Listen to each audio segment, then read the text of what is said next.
Ama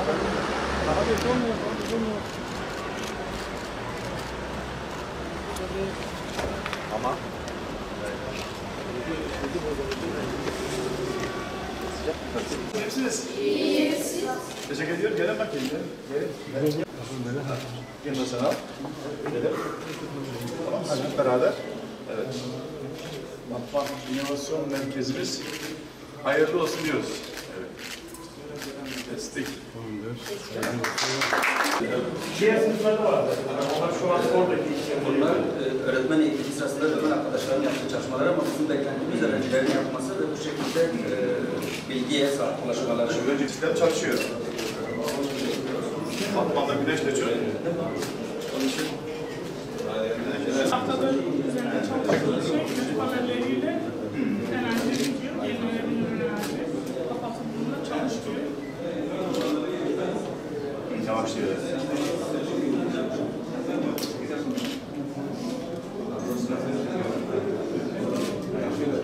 Güneşleri falan geçeceğiz ama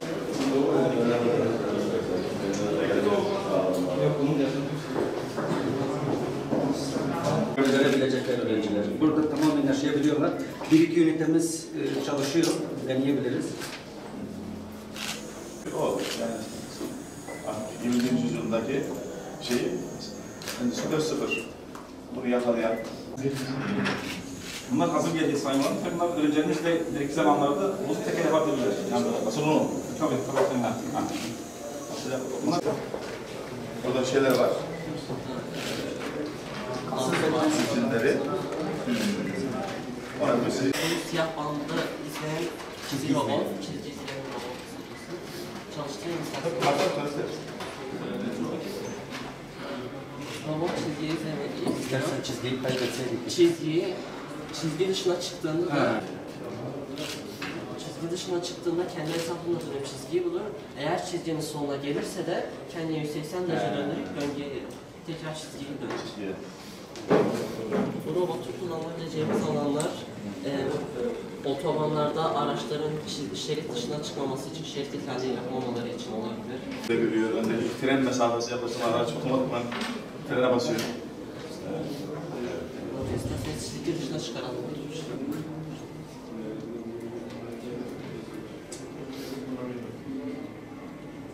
Döndü kendi etrafında çizgiyi gördüğü zaman yol takip gerekir. Evet.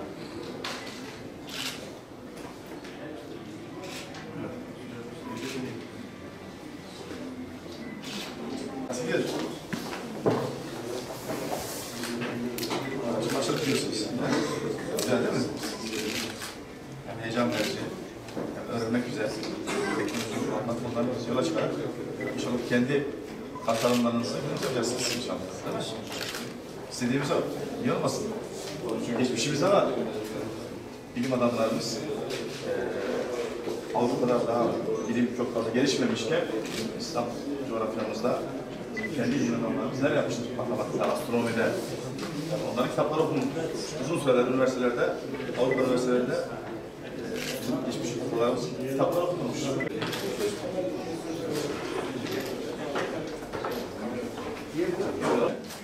Heyecan verici değil mi? En güzel o tabii ya. Kendi yemek veriyorsun, çabuk veriyorsun, kendi üretiyorsun, düşünüyorsun. Ve sonunda bir...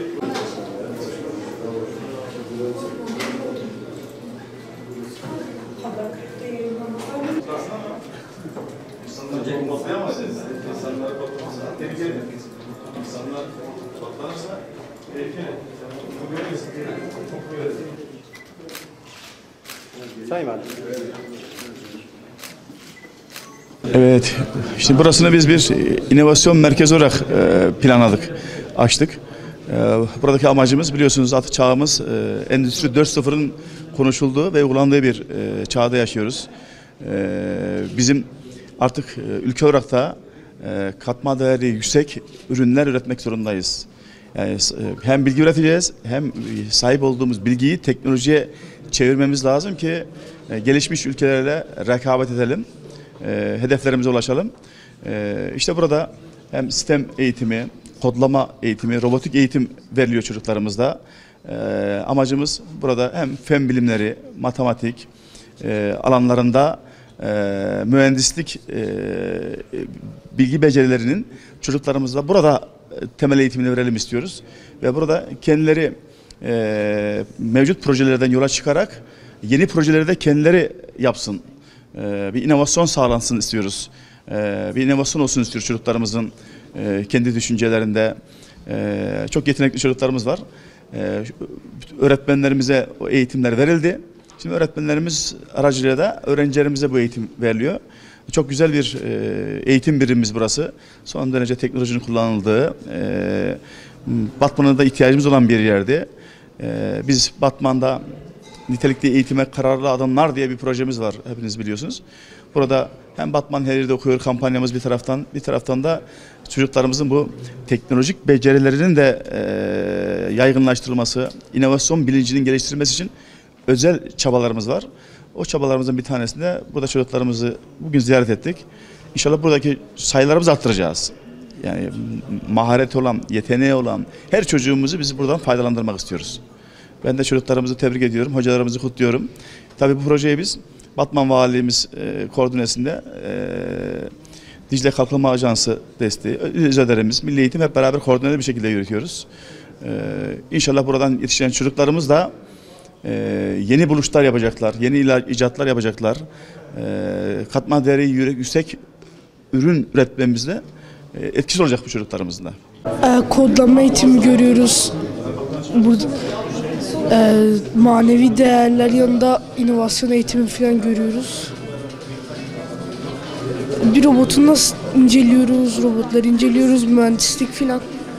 Böyle. Burada matematiğimizi geliştiriyoruz, fenimizi geliştiriyoruz. Matematiklerde açılar geliştirmeli. Matematiği kötü olanlar gelebilir. Tavsiye ediyoruz. Bilim dünyamızı geliştiriyoruz. Başka yok.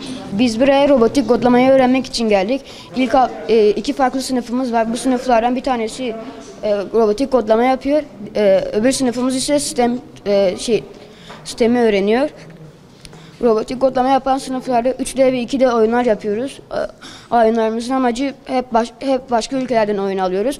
Birazcık da biz kendi ülkemizde oyun yapıp başka ülkelere satalım. Oyunumuzun amacı bu. Bizim buradaki amacımız yabancı ülkelerin sattığı oyunlar, bize parayla sattığı oyunları kendi oyunlarımızı üretmek.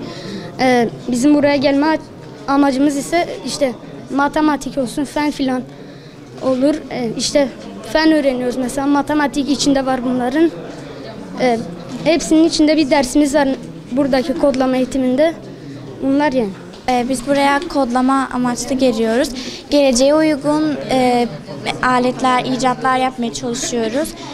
Fenimizi, matematiğimizi, derslerimizi geliştiriyoruz. Kodlamalar yapıyoruz. İcatlar yapmaya çalışıyoruz. Araçlar.